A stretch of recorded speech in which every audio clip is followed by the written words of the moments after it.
With Israel and Iran poised for an all-out battle, will the United States get involved? That's the question. The world is watching to see what U.S. President Donald Trump will do.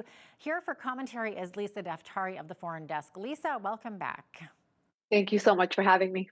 Absolutely. So, Lisa, right now, Israel is vowing vengeance after Iran targeted a hospital with a ballistic missile Thursday. And meanwhile, Iranian state TV is accusing Israel of striking its heavy water reactor prior to the attack. So right now, eyes are on the country's supreme leader. But the Israeli defense minister made a very direct threat against that Iranian leader. What did he say, Lisa? You know, it's interesting because a lot of people ask, why didn't Israel eliminate the supreme leader, being Yeah. such a symbolic figure, the guardian of the Islamic Republic, somebody who has for decades terrorized the people of Iran, and just the way he has controlled and has ordered attacks and has ordered proxies to attack and has American blood on his hands and of course has Israeli blood on his hands. Why didn't they just go and eliminate really the head of the snake? And Trump has also come out and said, we know exactly where he is, but we're going to hold off on killing him for now. In the meantime, the hospital attack that you mentioned, there's a lot of misinformation, as usual, on social media today about this. This was a civilian hospital with actual patients. This is not, somewhere where it was, a hidden headquarters or somewhere like we're seeing in Gaza, where they're actually conducting military operations or terrorist operations from a hospital. This is completely a civilian hospital and therefore a war crime. So this did up the ante and really angered Israeli authorities, who are really in the midst of a very pinpointed, targeted campaign in Iran. Look, war is always devastating. There will always be casualties and it's always ugly. But at the same time, we're seeing the way that the Islamic Republic is indiscriminately lobbing tons of missiles into Israel, hoping to have civilian casualties, whereas Israel is pinpointing these attacks on Iranian soil to target military and nuclear sites to really try to prevent civilian casualties as much as possible. But again, war is very ugly, and we're watching this escalate. In the meantime, we're waiting to see if the United States will join in. Yeah, well, and that's just the question, right? And I think a comment was made that he should not even exist, talking about the Iranian supreme leader, that he should not continue to exist, which I think he's taking as a very direct personal threat. And so Israel and Iran trade missile attacks, as this is happening, the U.S. Has called for Iran's unconditional surrender. And in response to Iran's supreme leader, who said, quote, "the battle begins." So what is the likelihood of the U.S. joining Israel's military campaign in targeting Tehran's uranium enrichment plant, Lisa? Right. So Donald Trump is keeping everyone waiting. He has hinted towards, I may join, I may not join, and we will know in the next 24 to 48 hours.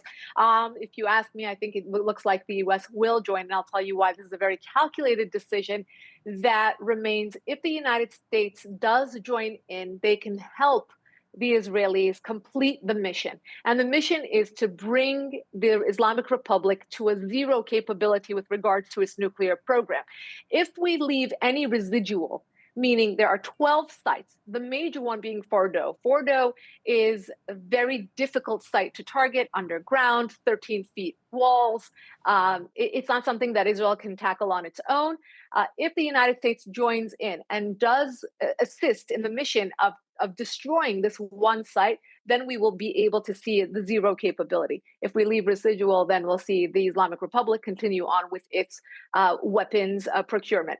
And that's really the bottom line. This is not boots on the ground. This does not mean that we are, being bullied by Israel or its prime minister. This is not anything related to the Bible. This is purely a logistical decision because, and this is the main point that I have been making around the clock, the main point is that the Islamic Republic is a major national security risk for the United States.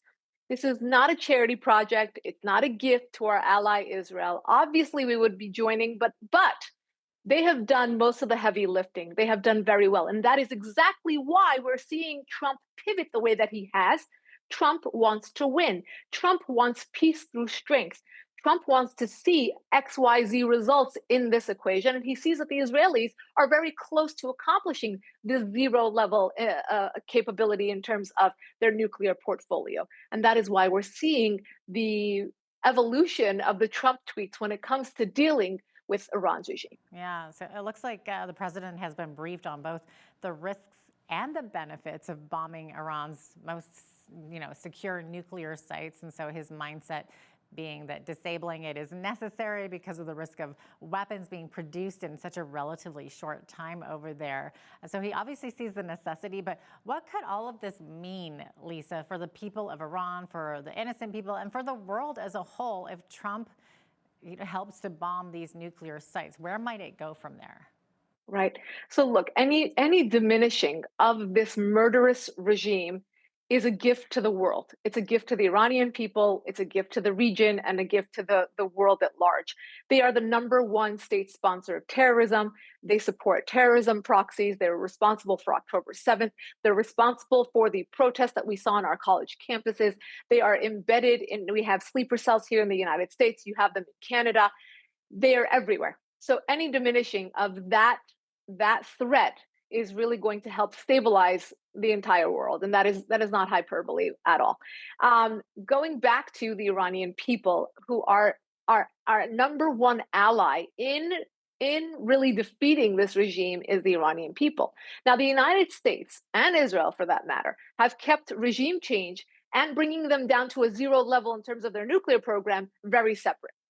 They do want to see regime change, if it should happen very naturally, organically, in the hands of the Iranian people. Should Israel and the United States, in conjunction, be able to destabilize and really weaken the regime to a point where the people can then come out onto the streets and do exactly what they have done in the past, but this time with that international support. And of course, with the regime being diminished in the way that it has been. So, yes, they're in the middle of a war. We have not seen them come out in a significant way. We have seen here and there protests, and we have seen celebrations of this diminishment. Again, they're not actually celebrating war, but they are celebrating the deaths of those who have killed their children and have caused so much bloodshed and have really made their lives miserable and have taken away their freedoms for decades. So there is a very complex feeling in Iran across the board.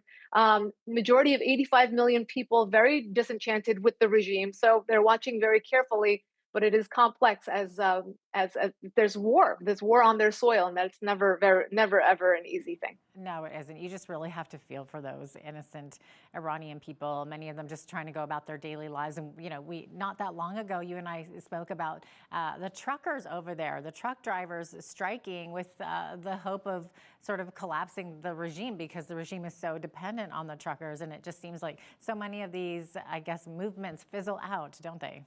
Right, they do, because they don't have that next level support that they need to take it and create a momentum out of it. We have seen so many protests over the years, and the most outstanding ones being the Green Revolution of 2009, which started out as a protest over a fraudulent election. It turned into wanting regime change and saying the whole system is fraudulent.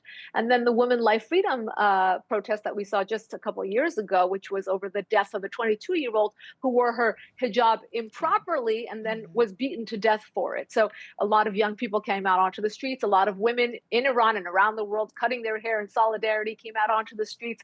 Really a lot of momentum we saw. But those, again, as you said, and it's a very important point to make, is that those movements, as brave as the Iranian people were, many people handcuffed, many people killed because of those protests, but they never made it to the next level because they lacked that support to continue on. And then the crackdowns were so brutal that they ended up making people go back home and regret coming out when they made examples out of people that were killed and hanged and executed and raped and maimed and blinded because of the regime's policies. So it's such a complex story to tell, and as all as history does tell us, every one of these revolutions that are significant and meaningful for the people, there's a price to pay, and it's very unfortunate, very unfortunate. But we do hope that the Iranian people's pain and suffering, and even at this moment, does bring them to better days ahead. Oh, yes, here's hoping. Exactly.